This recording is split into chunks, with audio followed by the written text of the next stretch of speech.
Hello, I'm Erwin Wurm.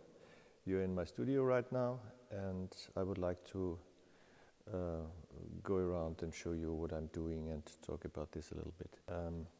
So we are here at the piece which is related to a narrow house. Also, it's done a little bit later. It's called Narrow Home, so it's obviously high heels and speaking about this very narrow society in the 50s and 60s where I grew up in Austria. And in a way it's related to our time now, to this restricted time. And here we have some, I call them portraits.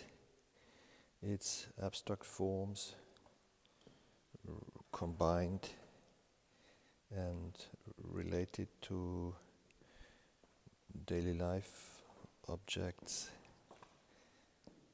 This here, or this one is another example. They're all made in clay, and then I casted them to make them more stable. That's one here, a little one. So as I said, they're all portraits. Here is another one. It's as you can see, it's a form full with these writing tools and other little items of our daily life. That's another one. Sometimes they're hollow inside, they have a hole in the back. Or this is one. Yeah, that's and then here it's another series. It's about guns.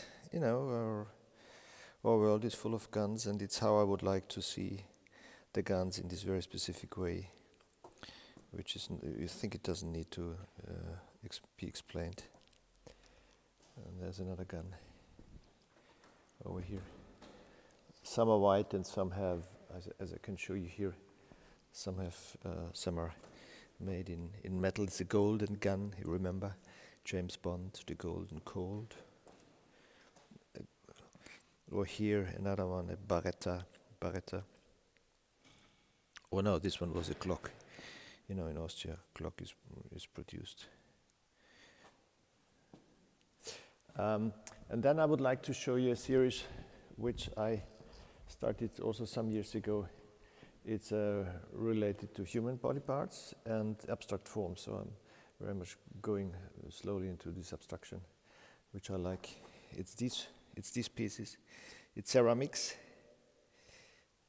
and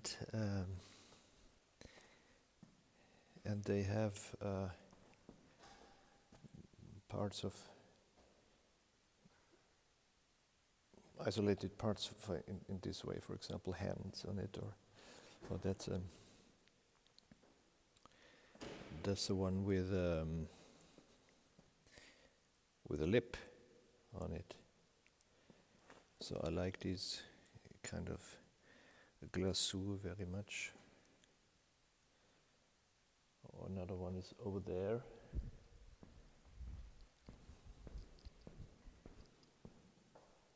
So this is also the same system, and here you see fingers coming out. Another series, so it's different series from different times. And then another series which is ongoing since a long time. I made some pieces now recently for a show, and this is because I was invited to do something in the Villa Le Lac in Vevey in Switzerland, and we go closer, you see the details. It's the house Le Corbusier built for his parents there. It's Villa Le Lac, and it's a beautiful modernistic house built 1928, and again, it's I destroyed the form I changed the form, I changed the content by making it fat and bringing all these issues of our society, of our strange society, into this piece. And that's one of these models of narrow house, you know, the squeezed house. And here we have another one, another squeezed house. This is the house of Sigmund Freud, his birth house. He was born in Czech, which was at that time Austrian-Hungary monarchy. And here you see the squeezed house with a rare window here. Where is it? And then it's from the other side. So yeah. So it's different parts in different areas. Here are some more of these abstract, let's call them towers.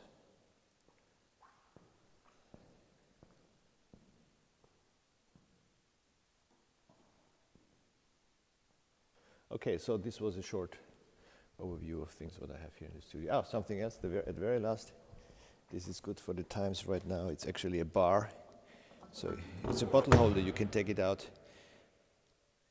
and drink and then put it back. Okay, good luck, bye-bye. It's me again. I'm outside now here and we are standing in the garden with the trees, and on top of the hill there are some sheeps. And that's a piece what I did actually 17 years ago. It's called ⑻haus.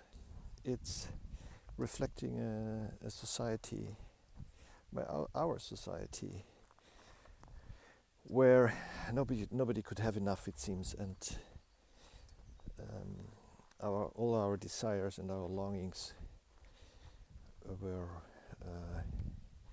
in a way in a turbo position where we wanted more and more and bigger and stronger and wider and better and cooler, and everybody wanted to be the best, and everybody wanted to be a hero and a superstar and all this shit.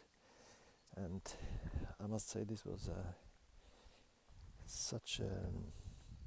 I think mankind got lost in the last decades. We got totally lost, and we were like not even able to ask ourselves what's going on and where we are going and what we are doing and why we are driven like this by everything. So it's like a disease of getting more and more and bigger and more important, and it's a real disease. And I think we should really reflect all these situations, and we should think and step back and try to be able to see other things than our big ego and our big ourselves in relation to our world. I must say I believe strongly that our world and our surrounding and nature is much more important than we are.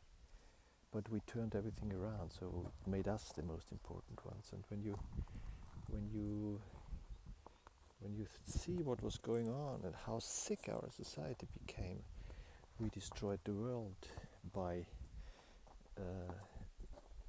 polluting the air and by making our waters painfully dirty, and by littering all our dirt what we produce, and those are millions of tons of waste everywhere, and we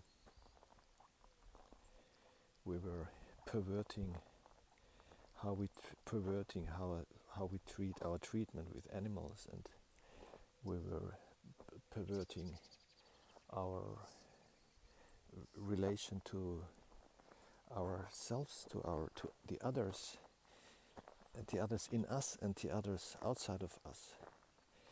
And we were not asking questions. We have to find a way where we don't destroy ourselves and nature and our earth in general. It's just landed to us, it's not given. We don't owe it. We can owe houses. We try to owe houses or in our brain or art or jewelry or cars or what everything. But in reality we just borrowed it, and one day we will lose everything. Everything we will lose. So we really have to overthink this whole thing. And now it's a chance. I think now it's a big chance. And now we can maybe learn something out of this. I hope for that. I have my doubts, but I still have hopes. Hope on this, on the young generation of artists and the young generation of people of our society, of our world, that it comes to the better, and that we try to find another way of dealing with our work. So that's my hope and my fear, and